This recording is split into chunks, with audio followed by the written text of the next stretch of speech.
It's all about the subplot, the Niner fans planning to hijack SoFi Stadium for the NFC title game. I don't know if you've been following this story. Maybe it's not on your sonar. But the Rams, over the weekend, after they beat the Buccaneers, they banned ticket sales to the NFC title game for people that live outside of the greater Los Angeles area. So, meaning if you are in Northern California, sorry, you're out of luck. They were attempting to cut the Bay Area 49er fan off at the pass.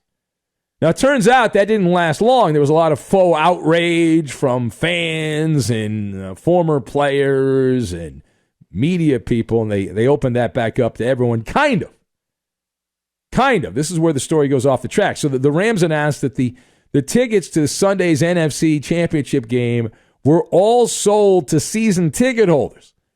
And the policy that they put in place was no longer available. Now, some people have said there's no way that happened. I would disagree. And I'll explain why here in a sec. But there's a lot of backlash that continues. So let us discuss. Now, the question, did the Rams make a mistake by putting up guardrails to keep the 49er fans away? My answer is probably going to surprise you, but I'm nodding my head yes. I am nodding my head yes. This was a miscalculation by the Rams. Now, I've got human nature, station wagon, and Boy Scouts. And we will connect all of this together, and that will be the foundation for this Maller monologue, Rapping the Nation. All right, so first of all, listen. Obviously, if you listen to the show, you know that I have a inkling, a bit of a love affair with the Rams. That being said, whoever was involved in the front office really botched this. Like, this is the curveball that didn't break right. It was a panic move by some PR hacks with the Rams. And I get it. Matthew Stafford's wife complained. It's not fair, right? A few other people around the team. But the way I look at this, you look like a bunch of amateurs. And really just a PR miscalculation. I'll tell you why. Failing to grasp basic human nature. That was the big Ram mistake here. When you ban something, I learned this when I was a kid. When you ban something, you make that, whatever that thing is, more powerful. All right? When you ban something, when you make something taboo in a polite society, it has unintended consequences. And now that becomes a status symbol for the 49er fan to snatch up those tickets. And so even some people that were on the fence are like, well, maybe I won't go to the game. I'm in Northern California. I got to drive down to L.A. There's all the crime and all the scumbags that live. I don't want to go there. Come on. And I'm not going to put up with that. No. But now they're like, okay, I'll buy the tickets. I want the tickets because it's a status symbol. And it's also creating inflation for the, in air quotes, experience of attending a big playoff game. You better have deep pockets. The ticket to the 49er Ram game is much more expensive on the secondary market than the Bengals and the Chiefs. So if you're planning on going to the NFC title game, now what is my evidence? I was perusing the secondary market, because I have no life, and the nosebleed seats. The cheapest ticket to get in and sit near the pearly gates, those with fees, because remember, when you buy these tickets on the secondary market, you got to pay all the fees and all the taxes. So with fees and everything all included, to get into the stadium, it'll cost you $680 to sit near the roof. $680. Now, it's still early in the week. VIP seat close to the field where you can smell the players' sweat and farting and all that, that'll set you back $4,000. Minimum $4,000. Some tickets even more than that. It is pure madness. It is pure madness. Now, it's hard to blame a Ram fan who can make the kind of windfall by selling a few tickets. And that's why, people say, well, there's no way that the season ticket holders of the Rams bought all the tickets. I say bullcrap. I mean, these people, the Rams are like, all right, we don't want to sell directly to the 49er fans, so we'll sell to our season ticket holders and let them rape the 49er fans and get all the money out of the Niner fans and bleed the Niner fans' money and sell their tickets that way. Now, secondly, why are we at this point? There are many mitigating factors to consider when talking about the dynamic of the 49er fans multiplying like rabbits, right, taking over SoFi Stadium. The Rams have the most culpability in this. And if they want to know why we're in this situation here, they're the reason. They deserted Los Angeles, right? Way back, I don't even get a history lesson, but back in the 90s, 1994, they packed up the old station wagon and skedaddled out of SoCal, out of Anaheim, out of Orange County, and they headed to Missouri.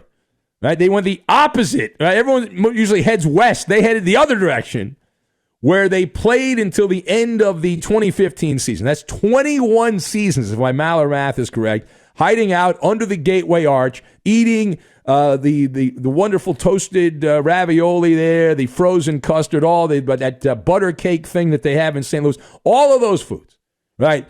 We're talking about an entire generation of sports fans who grew up without the Rams in SoCal because they left. They hightailed it out of town. So the people in that generation, the ones that are, that particular sweet spot generation, they either ignored the NFL altogether or they gravitated to some other random teams like the 49ers, for example. And the Rams have been back in Los Angeles now for 6 years.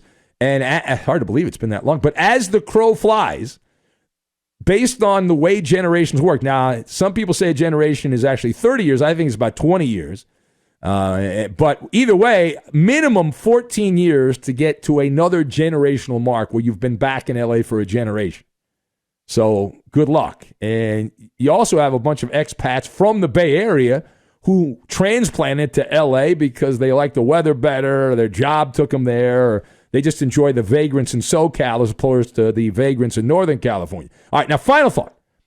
So, listen, again, just to be clear, I have no problem with the 49er fans taking over SoFi Stadium. Buy all the tickets. Make it a sea of red.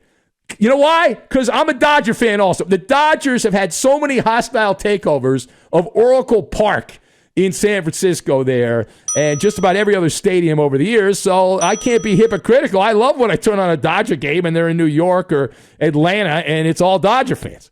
But there's other components to this, right? Will San Francisco fans cheering actually impact the outcome of the game?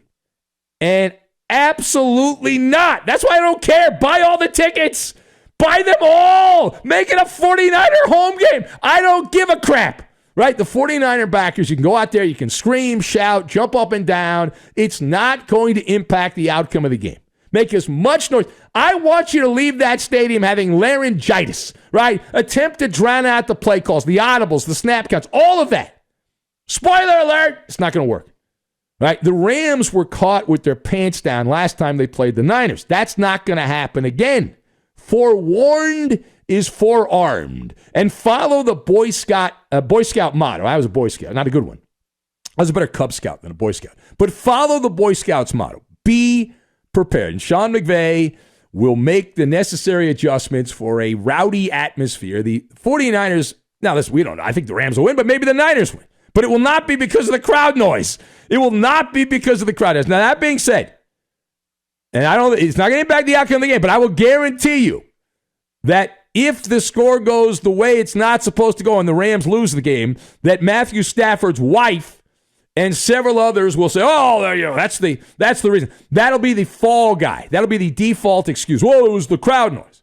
And by the way, we had mentioned the Niners roster is pretty beaten up, and we have some new info on that as far as the game. The left tackle, Trent Williams, sprained his ankle against the Packers, and some say he's going to play. Others say his status is uncertain for the game in L.A., and the 49ers are attempting to downplay Deebo Samuel, who was also spotted hopping on one leg off the field, withering in pain in Green Bay. So we'll see how that goes